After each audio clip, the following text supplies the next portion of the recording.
जय हिंद दोस्तों, आईटीआर का सीजन स्टार्ट हो चुका है। जैसे ही 31 मार्च खत्म होता है, अप्रैल मई जून जुलाई तक आप लोगों को आईटीआर 1 और आईटीआर 2 का फॉर्म भरना होता है। लेकिन आईटीआर 3 और 4 के लिए एक महीने का एक्स्ट्रा टाइम दे दिया है, 31 अगस्त तक भर सकते हैं। दोस्तों, सबसे ज्यादा भरे जाने वाला आईटीआर का फॉर्म आईटीआर 1 का फॉर्म होता है। जिस तरह की आपकी इनकम की नेचर होती है, उसी तरह का आईटीआर का फॉर्म सेलेक्ट करना पड़ता है ताकि आपका आईटीआर अच्छे से प्रोसेस हो जाए, आपका जो रिफंड आने वाला हो आ जाए, आपको डिफेक्टिव नोटिस ना आए और आपकी प्रोसेस भी अच्छे से हो जाए। दोस्तों, आप लोगों को पता होगा सबसे ज्यादा भरे जाने वाला फॉर्म आईटीआर 1 का फॉर्म होता है। लेकिन आज इस वीडियो के अंदर हम आपको बताएंगे ऐसी बहुत तरह की इनकम, बहुत तरह की रिसिप्ट, बहुत तरह के ट्रांजैक्शंस आप लोग करते हैं और आईटीआर 1 का फॉर्म आप भरने की गलती कर लेते हैं। आईटीआर 1 का फॉर्म सिर्फ सैलरी वाले या पेंशन वाले भर सकते हैं। 2 मकान या दुकान की किराए की इनकम आ रही है वो भर सकते हैं, या पार्ट टाइम में सेविंग का ब्याज, एफडी का ब्याज, कोई पार्ट टाइम इनकम आती है वो दिखा सकते हैं। 5,000 रुपए तक एग्रीकल्चर इनकम, कोई भी टैक्स फ्री इनकम, दोस्तों पीपीएफ का ब्याज, सुकन्या समृद्धि योजना का ब्याज आप यहाँ पे दिखा सकते हैं। लेकिन कुछ कंडीशंस हैं,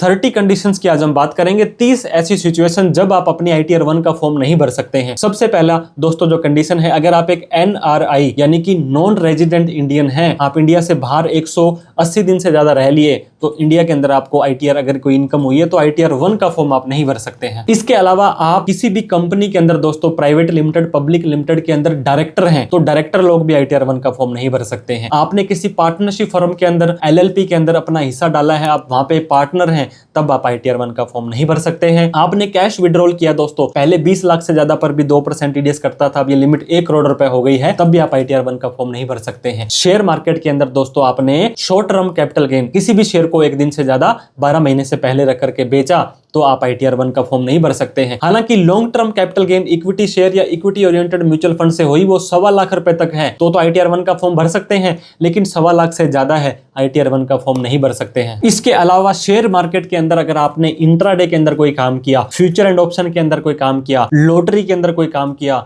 गेमिंग के अंदर कोई काम किया, क्रिप्टो करेंसी, दोस्तों आपने कोई crypto currency, bitcoin, virtual digital asset के अंदर काम किया, हॉर्स रेस की इनकम अगर आपको आती है, आईटीआर 1 का फॉर्म नहीं भर सकते हैं। एग्रीकल्चर इनकम अगर आपकी 5,000 रुपए से ज्यादा है, फॉरेन के अंदर आपकी कोई भी साइनिंग अथॉरिटी है, फॉरेन से कोई भी आपकी इनकम आ रही है, फॉरेन के अंदर कोई भी आपकी दोस्तों एसेट है, कोई भी संपत्ति है, आईटीआर 1 का फॉर्म नहीं भर सकते हैं। अगर आपने प्रॉपर्टी के अंदर कोई भी सेल परचेज की है, दोस्तों परचेज पर तो नहीं, अगर सेल की है तो कैपिटल गेन की इनकम आपको आई होगी। अगर आपने म्यूचुअल फंड बेचे या खरीदे हैं तो आपको भी आईटीआर 1 का फॉर्म नहीं भरना है। ईटीएफ, एक्सचेंज ट्रेडेड फंड, दोस्तों सिल्वर की ईटीएफ हो, गोल्ड की ईटीएफ हो, उन पर आपने काम किया है, आईटीआर 1 का फॉर्म नहीं भर सकते हैं। एग्रीकल्चर इनकम अगर आपकी आ रही है और वो 5,000 रुपए से ज्यादा है, आईटीआर 1 का फॉर्म नहीं भर सकते हैं। अगर आप एक बिजनेसमैन है दोस्तों, अगर आप मैन्युफैक्चरिंग करते हैं, कोई माल बना रहे हैं, अगर आप ट्रेडिंग करते हैं, कोई माल लेकर के बेचते हैं, अगर आप एक सर्विस प्रोवाइडर हैं, डॉक्टर हैं, लॉयर हैं, इंजीनियर हैं, चार्टर्ड अकाउंटेंट हैं, आईटीआर 1 का फॉर्म नहीं भर सकते हैं। सारी की सारी इनकम तो आपकी आईटीआर 1 वाली है, लेकिन 50 लाख रुपए से ऊपर चली गई है, आईटीआर 1 का फॉर्म नहीं भर सकते हैं। अगर आपको किसी मकान, दुकान, फ्लैट से दोस्तों किराए की इनकम तो आ रही है, लेकिन आपकी जो दुकानें हैं, मकान है, वो 2 से ज्यादा है, आईटीआर 1 का फॉर्म नहीं भर सकते हैं। आईपीओ से अगर आपको इनकम हुई है दोस्तों, इनिशियल पब्लिक ऑफरिंग, ये भी लॉन्ग टर्म शॉर्ट टर्म में आता है, आईटीआर 1 नहीं भर सकते हैं। अगर सिर्फ लॉन्ग टर्म है 1.25 लाख तक, तो आईटीआर 1 भर सकते हैं। जीएसटी रजिस्ट्रेशन ले रखा है, तब भी आपको आईटीआर 1 का फॉर्म नहीं भरना है। अगर आप ट्रस्ट है, सोसाइटी है, एनजीओ है, सेक्शन 8 की कंपनी है, आईटीआर 1 का फॉर्म नहीं भर सकते हैं। अगर आप एक कंपनी है, पार्टनरशिप फर्म है, एलएलपी है, आईटीआर 1 का फॉर्म नहीं भर सकते हैं। अगर आपने एचयूएफ यानी कि हिंदू अनडिवाइडेड फैमिली का एक अलग से पैन कार्ड बना रखा है, उस केस में भी दोस्तों आईटीआर 1 का फॉर्म नहीं भर सकते हैं। Clubbing of income,